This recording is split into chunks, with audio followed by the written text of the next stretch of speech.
내용이 독창적이고 귀중하며 오늘날에도 적용할 수 있는 동아시아의 귀중한 기록 유산인 동의보감. 지난 2009년 7월 의학 서적으로서는 처음으로 유네스코 세계기록유산으로 등재됐다. 공중보건의식을 제대로 반영한 의학서이다. 당시 의학 지식들을 굉장히 체계적으로 정리했다라고 할 수 있습니다. 전 25권의 동아시아 2000년의 의학 지식을 집대성한 동양의학의 최고봉이었던 동의보감. 과연 허준이라는 한 천재적인 개인에 의해 탄생한 걸까? 동의보감이 하루아침에 이렇게 나온 것이 아니고 고려 말에 가면 향약 운동이 전개됩니다. 세상의 중심이었던 중국과 어깨를 나란히 한다는 포부의 동의에 거울에 비치듯 명료하다는 의미의 보감. 무엇이 이 책을 특별하게 하는 걸까? 근데 동의보감은 질병 중심이 아니라 사람에 대한 그런 어떤 사안에 대한 중심으로 되어 있습니다. 이전에 있었던 의학을 어떤 그 몸을 돌보고 건강을 지킨다라는 그런 어떤 패러다임 안에 포함시킴으로써 17세기 질병과 사람에 대한 새로운 패러다임을 제시하며 동아시아의 베스트셀러이자 한의학의 표준 모델이 되었던 조선의 동의보감. 그 신비로운 이야기가 시작된다.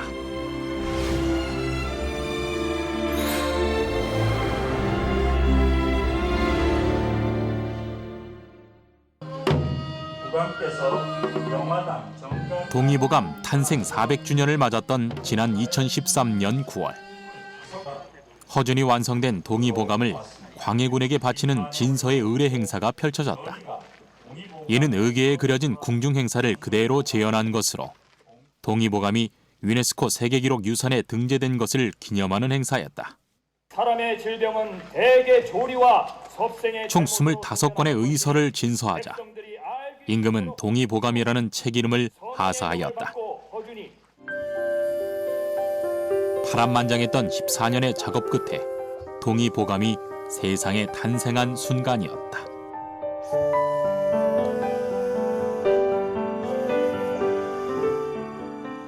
동의보감이 발행된 이후에 400년 동안 한국 한의학은 동의보감 중심으로 발전을 거듭해 왔습니다. 새로운 내용을 집어넣고 새로운 연구를 또 통해서 동의보감이 더 보완되는 어떤 그런 식으로 400년을 흘러왔다는 데가 더 중요하다. 동의보감은 목차만 2권을 이루는 총 25권으로 이루어진 방대한 양의 의학 서적이다. 오늘날의 내과에 해당하는 몸 안의 세계인 내경편과 외과에 해당하는 몸 겉의 세계인 외형편, 그리고 병의 세계인 잡병편을 기본으로 이후 약물을 다룬 탕액편과 침과 뜸을 다룬 침구편으로 이루어졌다.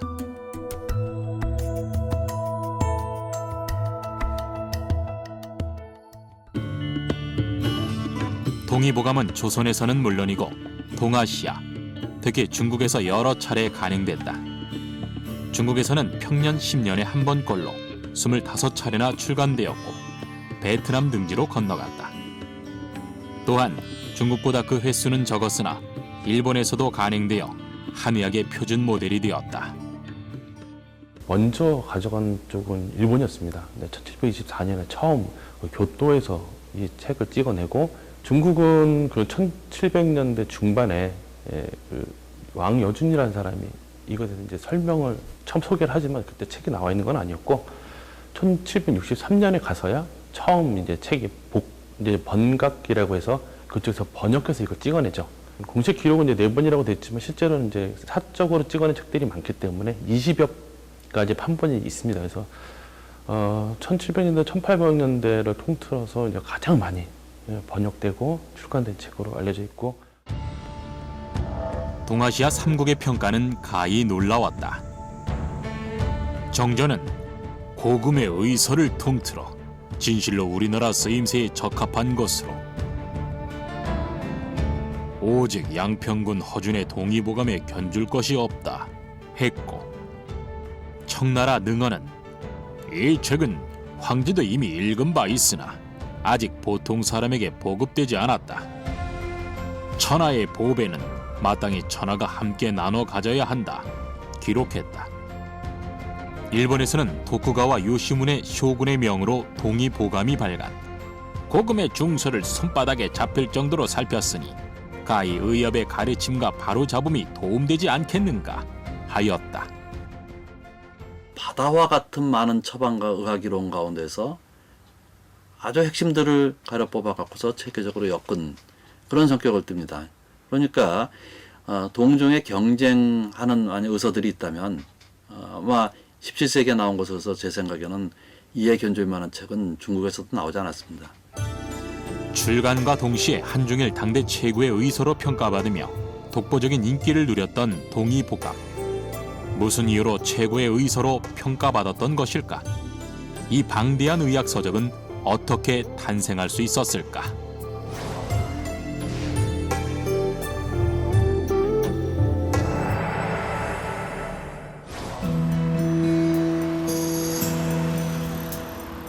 거리 가득 약재 냄새가 코를 찌르는 곳. 우리나라 전국 한약재의 70%가 유통되고 있는 양령시장이다.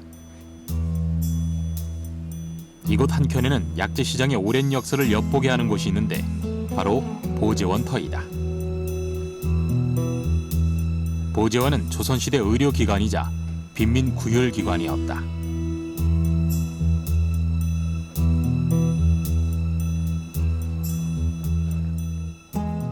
세종실록에 따르면 조선시대 빈밀구율기관으로서 사대문 밖에 4개의 원을 두어 어렵고 병든 백성을 보살피고,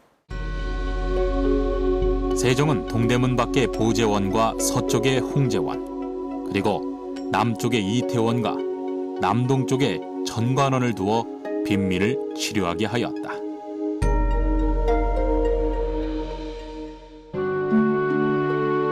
이처럼 백성을 사랑하는 마음이 컸던 세종은 여러 의료기구와 제도를 정비하고 의술의 보급과 발전을 위해 의서 편찬에도 심혈을 기울였는데, 당시 조선이 직면한 의료계 최대의 화두는 고려시대부터 이어진 향약이었다. 중국이 아닌 우리나라의 약재인 향약을 이용하고자 한 것이다. 중국에서 들여온 의서에서 제시하고 있는 치료법들이 그 치료법에 쓰이는 약재가 우리나라에 나지 않는 경우들이 많았습니다. 그러다 보니까 이런 약재들을 중국에서 수입을 해야 되고, 그러다 보면 비용과 시간이 이제 많이 걸리게 되죠. 또한 이러한 약재들을 지속적으로 공급하는데 어려움을 겪게 됩니다.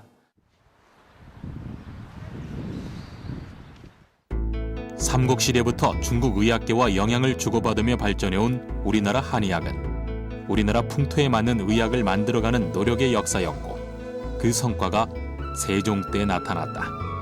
대표적인 의서가 85권 30책으로 이뤄진 향약 집성방으로 중국 의서들의 처방전에서 향약을 이용할 수 있는 것들을 정리, 우리나라 사람들의 질병을 치료할 수 있게 한 의서다. 또한 세종은 중국 고대 의학서인 황제내경부터 원나라에 이르는 150여 종의 의학서적을 총망라한 의방유치를 편찬했다. 자주적으로 발전시키기 위해서는 이전에 성립된 한의학 업적들을 먼저 정리를 해야 된다라는 생각을 가지고 있었던 것으로 보입니다. 그래서 먼저 향약의학을 집배성한 향약집성방을 마련을 하고, 그 다음에 의방유치를 편집하도록 하여 그 토대를 마련한 것이었습니다. 향약의 토대를 구축하고자 했던 세종.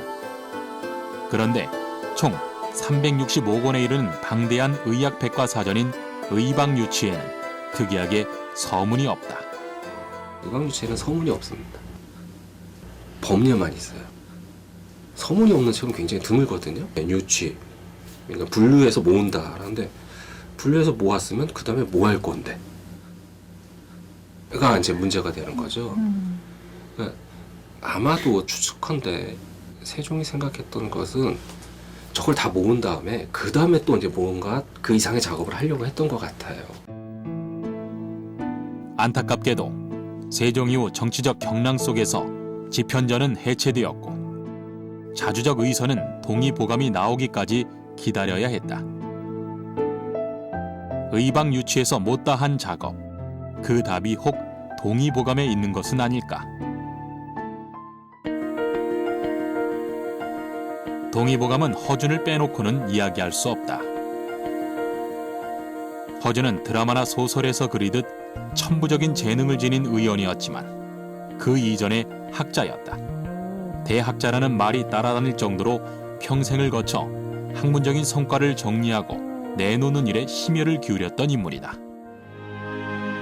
허준은 본성이 총민하고 어릴 때부터 학문을 좋아했으며 경전과 역사에 박식했다. 특히 의학의 조예가 깊어 신묘함이 깊은 데까지 이르렀다. 학자적인 면모가 동의보감의 밑거름이 된 것이다. 그래서 독학으로 사서삼경을 비롯해서 역사와 의학 공부를 하고 이런 공부한 실력이 유희춘이라는 분, 이조 참판을 지낸 유희춘의 눈에 띄게 되고 이분이 그 실력을 인정해서 내의원에 추천을 하고 또 내의원에 들어가서 어휘로 지내면서 또 선조 임금으로부터 또 실력을 인정받고 동의보감 탄생에 결정적 역할을 한 것은 선조였다. 1596년 선조가 허준에게 의서 편찬을 명하게 되고 국가적 프로젝트의 일환으로 동의보감 작업이 진행된다. 동의보감은 사실은 그 선조 임금의 구상을 표현한 것이라고 할 수 있는데 그분의 생각은 중국의 그 첩다한 책들이 너무 많은데 내용이 보면 너무 자잘구레한 것들이 많고 그래서 이런 책들을 좀 우리 실정에 맞도록 정리를 해야겠는데 그래서 당대의 최고 의학자들 6명을 선발해가지고 의학 편찬 팀을 구성을 했습니다. 하지만 바로 다음 해에 정유재란이 일어난다. 전쟁과 피난의 와중에 작업은 중단되었고 동의보감 프로젝트 팀 또한 해체되었다. 결국 의서는 허준 개인의 몫으로 돌아가게 된다. 동의보감 서문에는 다음과 같이 기록하고 있다. 그 후 선조대왕이 다시 허준에게 하교하여 홀로 책을 편찬하게 하시고 대궐에서 소장하고 있는 의서 500권을 내어주어 고증하게 하셨다.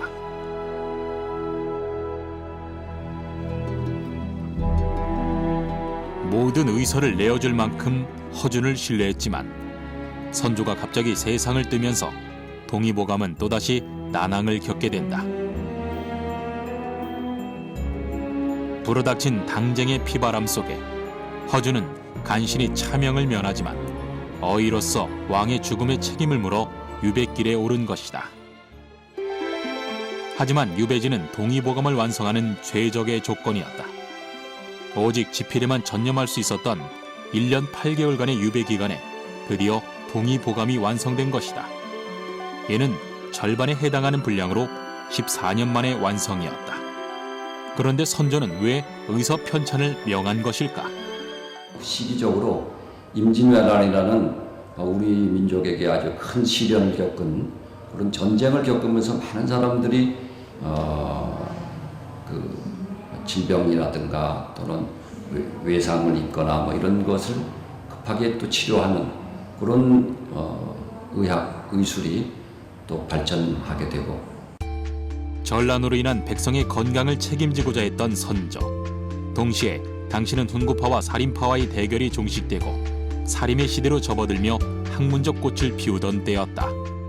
문학에서 동문선이라든지 어떤 한국적인 것을 표현하는 어떤 위대한 종합들이 계속 그 1,200년 전부터 나왔고 그런 어떤 문화적 자부심과 어떤 사상적인 성취 이런 것들이 넓은 배경에서 지적 배경을 형성을 합니다. 지금 이제 사람들이 주로 보는 이제 노노맹자 사서에 보면 이제 토가 달려 있거든요. 물론 이제 그 끊어있기라고 해서 이제 되어 있고 토가 달려 있고 그 다음에 거기에 대한 이제 언해들도 있는데요. 그 작업이 선조대에 이루어집니다. 학문적 자부심은 팽배했으나 의서는 혼란기였다. 향약 집성방에서 향약을 정리한 지 150년이 지났고 당시 중국에서 명성을 떨친 금원 4대가들의 새로운 의서들이 속속 들어오며 혼란을 겪고 있었다.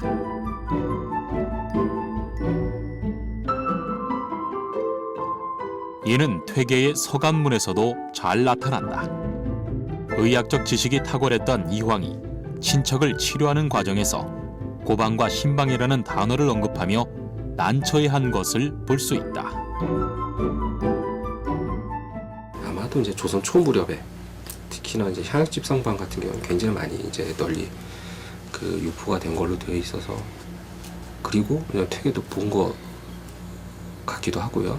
그래서 그런 것을 고방이라고 하고, 그보다는 좀 이제 시간을 두고서 뭐 16세기에 이제 막 들어와서 다시 이제 서울 지역이겠죠. 주로 한양의 중심으로 이렇게 새로 막 전파되기 시작한 거 아마 신방이라고 표현하지 않았을까 싶습니다. 동의보감은 시대가 필요로 했던 의서였다. 그 직접적인 동기는 서문에 명확히 나타나 있다. 수양을 우선으로 하고 약물 치료를 다음으로 하라. 처방이 너무 많고 번잡하므로 그 요점을 줄이는 데 힘써라. 국내에서 생산되는 향약에 대해 사람들이 잘 몰라 약으로 쓰지 못하니 국산 약명을 적어 백성들이 쉽게 알 수 있도록 하여라. 그런데 주목할 것이 수양, 즉 양생을 우선하라는 점이다. 양생이라는 건 사실 기를 양자에다가 생명생, 다시 말해서 생명력을 길러준다, 그런 뜻이 되겠죠. 의사라는 게 병이 걸린 다음에 어떻게 치료를 하느냐 하는 이런 쪽에 치우쳤는데, 사실은 그거보다는 우리가 먹는 음식이라든가 평상시에 운동을 한다든가 양생법 같은 거 이런 거를 해서 사전에 병에 안 걸리도록 하는 그런 예방 차원의 의학 쪽으로 또 내용도 그런 쪽으로 전개하면 좋겠다. 질병보다는 평소의 건강과 생명의 원기를 길러주는 일을 우선했던 의서. 이는 기존에 없던 일로 동의보감을 독보적으로 만드는 요소이기도 하다. 그렇다면 구체적으로 양생이란 무엇일까?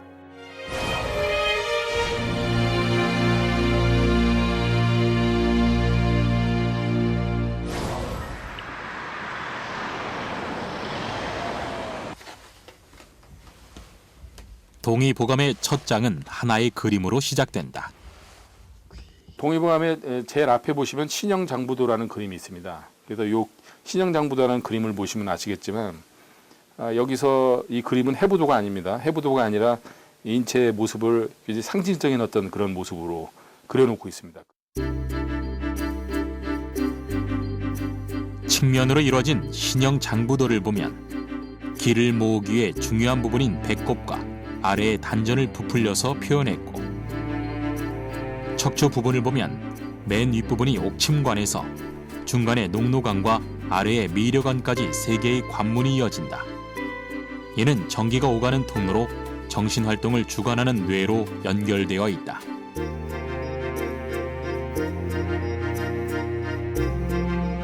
또한 오장육부에 전기가 모여있는 눈을 크게 그렸고,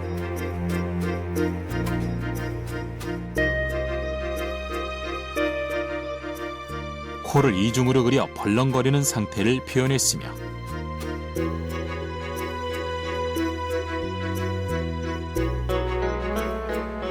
입도 크게 벌리고 있는 모습의 호흡 상태를 표현했다. 즉, 생명활동을 하는 건강한 인체를 표현한 것이다. 사람이 건강을 추구하기 위한 어떤 그런 그 모습에서 양생에 관련된 그런 내용들을 하나의 상징 체계로 담아내고 있다는 어떤 상징적인 의미를 갖고 있는 그런 그림입니다. 이런 장부의 형상은 이미 전통적인 의서에 많이 등장했던 것들이다.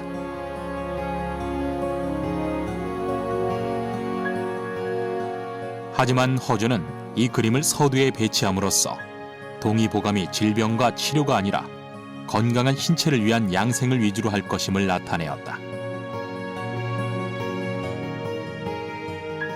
이는 이어지는 내경편에서 더욱 자세히 드러난다. 내경이란 인체의 내부라는 의미로 신영, 정, 기, 신에 이어 혈액이나 꿈, 소리와 말을 다뤘고 오장육부와 소변, 대변을 이야기하고 있다.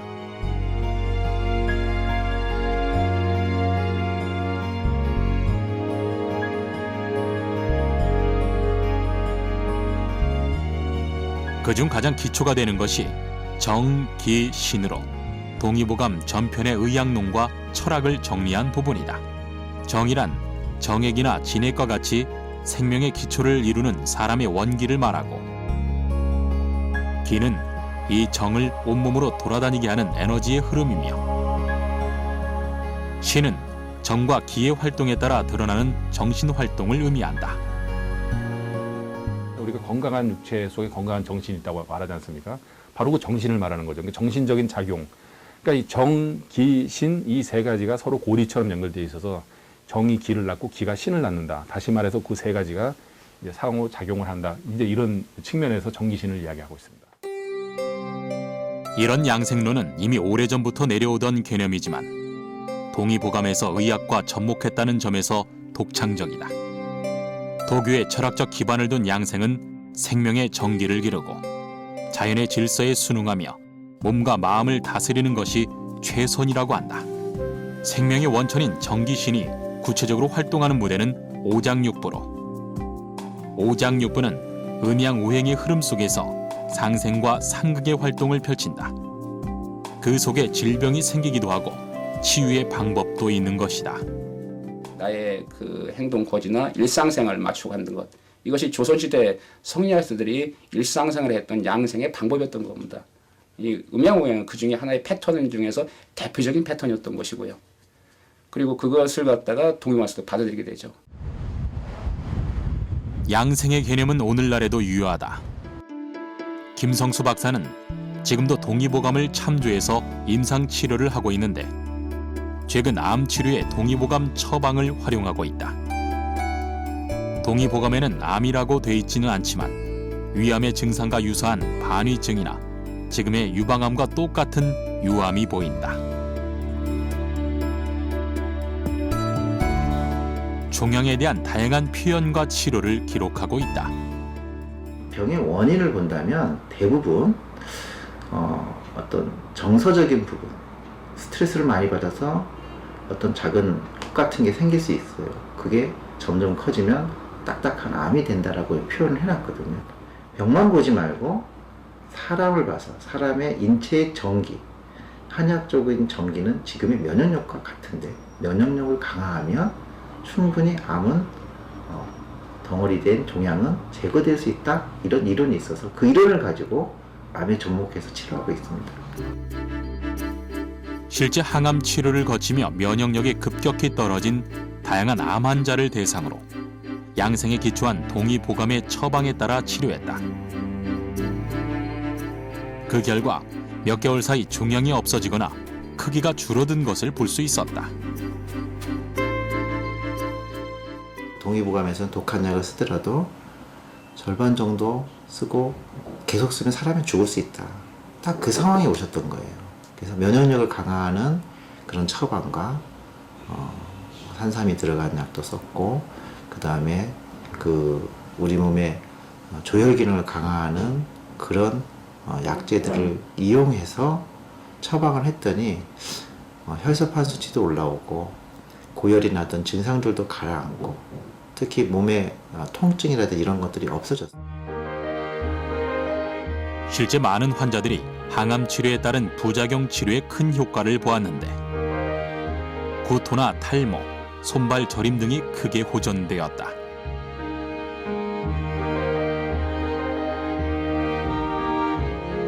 이처럼 동의보감이 지금까지 널리 활용될 수 있는 것은 그 내용도 내용이지만 지금 보기에도 전혀 손색이 없는 동의보감만의 전문성과 독창성 때문이기도 하다.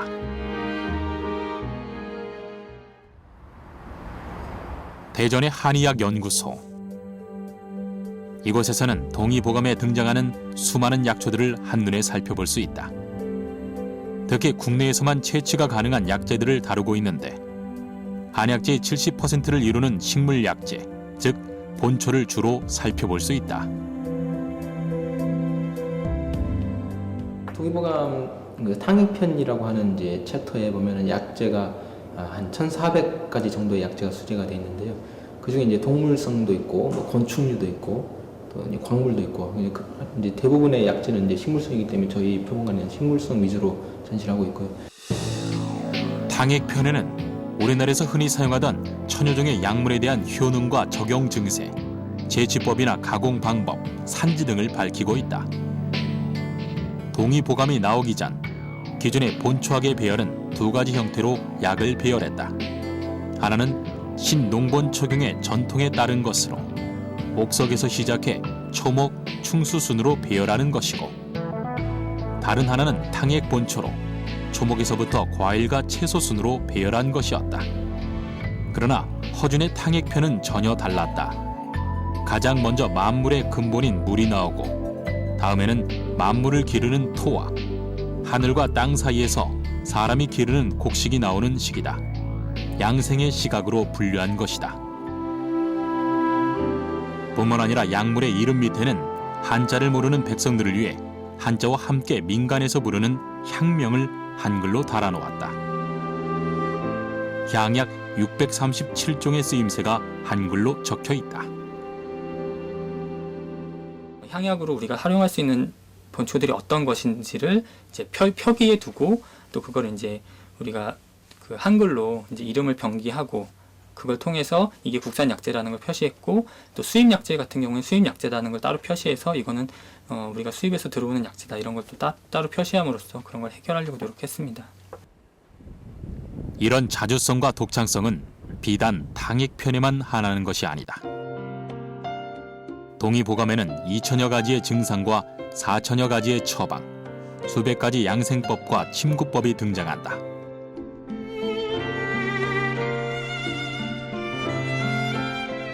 그 안에는 동양의학사의 양대 지존인 황제내경과 상한론에서 손진인의 천금방을 거쳐 이천의 의학 입문에 이르기까지 동아시아 의학사의 최고봉들이 총망라되어 있다. 문제는 이 수많은 내용을 어떻게 배치하고 나열하냐는 것인데, 여기서 허준의 독창성과 천재성이 엿보인다. 동의보감은 구성에 있어서 상당한 특징을 갖고 있습니다. 그것은 기존의 중국의서 같은 경우는 이제 질병 중심으로 분류되어 있지 않습니까? 근데 동의보감은 질병 중심이 아니라 사람에 대한 그런 어떤 사안에 대한 중심으로 되어 있습니다. 당대의 중국 의서를 보면 병증 위주로 분류되어 있다. 실제 대표적인 의서인 경학전서를 보면 질병에 따라 치료법을 소개했다. 하지만 동의보감은 사람의 일정 단위에 따라 분류했다. 우리가 이 머리에 대한 내용을 보면 이제 만약 어떤 사람이 머리가 아프다 그러면 이 두라고 써 있는 부분을 찾아보면 됩니다. 머리 두를 찾아가면 머리의 의미를 시작으로 머리의 길이를 측정하는 방법, 병을 진단하는 방법을 기록하고, 그 다음에 머리에 생겨나는 질병들을 써내려갔다. 머리에 생기는 두통의 경우에도 정두통, 편두통으로 나누고, 원인에 따라 풍한, 습열, 고력 두통식으로 나누어 증상과 치료법을 소개했다. 지금이야 흔한 분류지만 검색창과도 같은 이런 분류는 전혀 없던 일이었다. 가장 뛰어난 점은 그 당시에 건강관리와 질병을 돌보는 두 개의 범주가 별개의 범주처럼 분화되어 왔는데요. 그게 아니라 질병을 돌본다라는 어떤 그런 생각을 건강을 지키고 병이 없어야 된다는 생각 안에 종속을 시켜버렸습니다. 우리가 소위 말하는 한의학이라는 그 거대한 어떤 지식 체계를 담고 있는 일종의 압축 파일이라고 할 수 있는 거죠.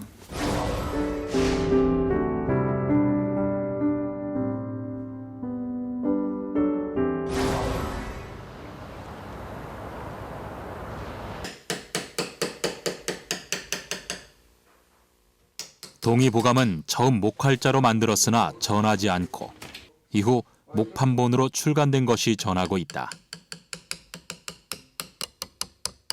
목판본은 먼저 글씨를 잘 쓰는 이가 판목 위에 글자본을 작성하고 전문 각수가 비치는 글자체 그대로 글자를 새기게 된다. 동의보감은 편찬을 마치고도 판각과 인쇄에만 3년의 시간이 소요될 정도로 시간도 물량도 만만치 않은 작업이었다. 원체 권수가 많다 보니까 자수가 상당히 많아요. 자수가 뭐 한 7, 800자 한 장에 이렇게 들어가는 것도 있고, 그러니까 도각수, 각수, 보조각수, 기타 해서 여러 그룹으로 해가지고 막 많은 비용을 들여서 장시간 좀 작업을 하지 않았겠나. 글자 새김이 끝나면 먹솔에 먹물을 묻혀 활판에 적당히 바르고 종이로 찍어낸다.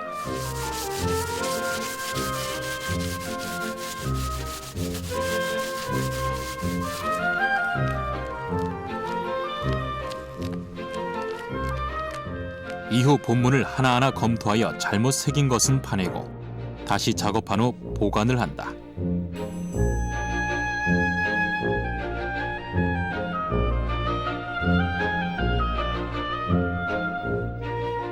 하는 그 교본으로 이제 의소로서 찍었기 때문에 첫째 이제 인쇄를 잘 돼야 또 다음에 이제 복각 하는데도 또 잘 나오고 또 그렇게 하니까 상당히 기술력은 막 엄청 좋았다 이렇게 생각이 됩니다.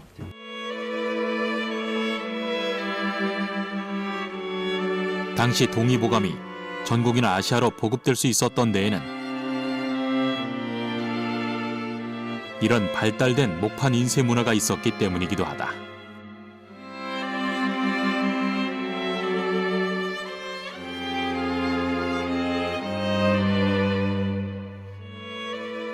동의보감이 당시에 가치가 있었던 이유는 그것이 활자화된 형태로 책에 담겨 있었기 때문이거든요. 그리고 그 책이 조선의, 그러니까 우리나라 안에서도 유통이 됐지만 그것이 중국으로도 가고 일본으로도 가고, 그렇다는 것은 그 지식들이 지금 우리가 인터넷으로 정보가 파급되듯이 그보다는 속도가 느리지만 그런 형태로 파급됐다는 것이죠. 1631년 1차 간행된 동의보감은 전주 가명과 대구 달성에서 인쇄되어 보급되었다. 그러나 25권에 이르는 방대한 양으로 판본이 귀하고 인쇄본이 적어 필사가 유행했다. 핵심만을 간추리거나 새로운 내용을 보완하는 방식으로 인기를 누렸고 당대 지식인들에게도 높게 평가받았다. 허준이나 어떤 당대 사람들은 처음부터 그 가치를 알았던 것 같습니다. 이게 출간된 지 얼마 되지 않았는데 당시에 이제 약계라는 형식으로 의학이 대중화되고 있었는데요. 18세기 의학의 대중화에 지대한 영향을 미친 것이 지방의 약국계였다. 중앙처럼 변변한 의료시설이 없고 경제적으로 낙후한 곳에서 지역적인 의료 대책으로 계조직을 이용한 것이다. 그중 대표적인 것이 강릉약국계로 임진왜란 직후 조직돼 200년 가까이 운영되어 온 가장 오랫동안 유지되어 온 계로 꼽힌다.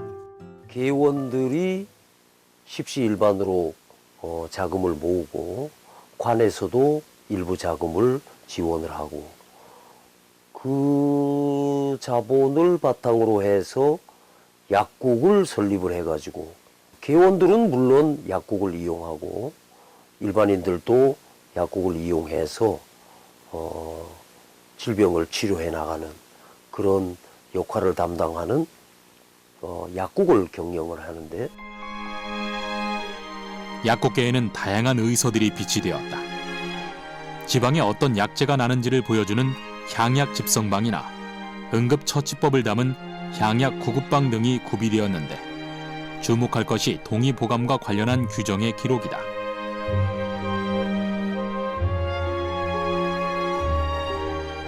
광해군 이후 계의 규정을 보면 동의보감은 중요한 책이니 다른 사람들에게 빌려주어서는 안 된다 하였다. 즉 약국 바깥으로 동의보감이 대출돼서 잊어버리면 안 된다고 규정할 정도로 중요하게 여겼던 것이다. 당시 사회에서도 동의보감이라는 책을 상당히 귀중하고 아주 효용적인 책으로 인정을 하고 있었다 생각이 들고, 이곳 약국계에서 동의보감을 소장했다라고 하는 것이 동의보감이 우리나라 전체 지방사회에 보급됐다라고 하는 걸 보여주는 한 사례로서 주목될 수도 있다고 생각을 하죠. 지방 곳곳까지 널리 퍼지고 활용됐던 동의보감은 한국 한의학에 지대한 영향을 미쳤다. 동의보감 이후 중국 의학의 영향을 거의 발견할 수 없게 되었고 국내에서 편찬된 의서들은 대부분 동의보감 영향하에 있었다. 대표적인 의서가 정주의 명으로 편찬된 제중신편이다. 당시 최고의 의원이었던 강명길이 쓴 것으로 동의보감을 바탕으로 더욱 활용도가 높은 실용서로 재탄생한 의서다. 또한 동의라는 타이틀을 단 두 권의 책 중의 하나인 이재마의 동의수세 보원이 세상에 나왔다.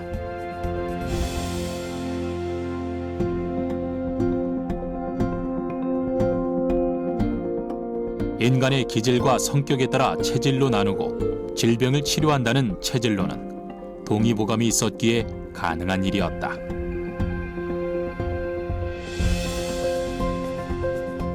사람의 어떤 처해 있는 상황, 그 사람의 체질을 구별하는 그런 어떤 그런 이론이거든요. 바로 그런 이론을 계속해서 동의보감이 완성된 이후에 계속해서 그것이 개성되어 왔기 때문에 이재마 선생이 바로 그 동의보감을 열심히 공부하셔서 이제 그런 것들을 만드는데 참고가 된 것이 아닌가. 조선 후기의 최대 화두는 그거였던 것 같아요. 동의보감을 어떻게 극복할 것인가. 다들 어려워했던 것 같아요. 극복하기가 굉장히 힘들지 않았나. 왜냐하면 이제 아예 판을 새로 짜야 되는 상황이 되니까요. 동의보감은 정말 그 교과서로서는 손색이 없는 아주 잘 짜여진 의서거든요. 현재 한의학연구소에서는 그 옛날 허준이 그랬던 것처럼 그동안 나온 새로운 의서들과 지식들을 총망라하고 정리하는 작업이 진행 중이다. 이른바 신동의보감 프로젝트로 한의학 문헌을 비롯해 한의학의 기초와 임상, 그리고 한국형의 한의학 분야를 21세기에 맞게 작업하는 것이다.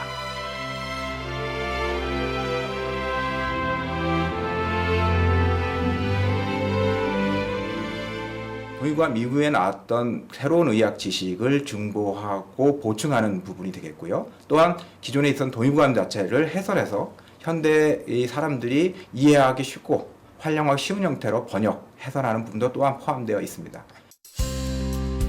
21세기에 맞는 새로운 동의보감은 과연 어떤 모습일까?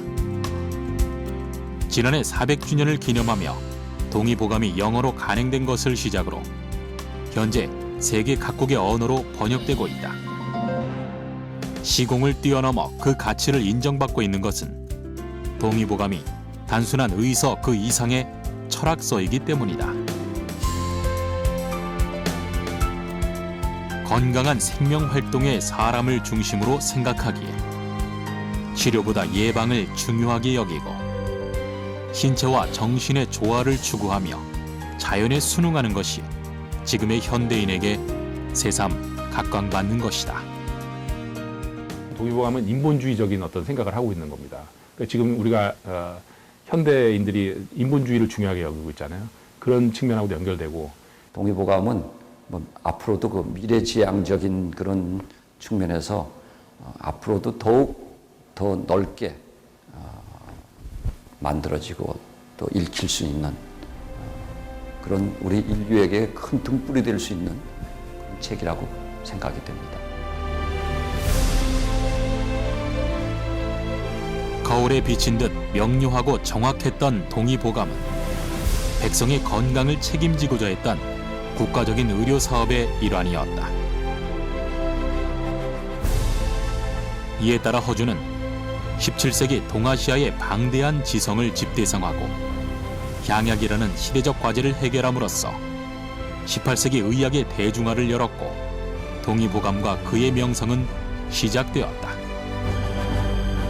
당대 의학 수준을 단숨에 뛰어넘으며 한의학의 새로운 패러다임을 제시한 동의보감. 그것은 조선의학의 진화이자 건강한 삶과 생명을 이야기한 시대를 초월한 의학 정신이었다.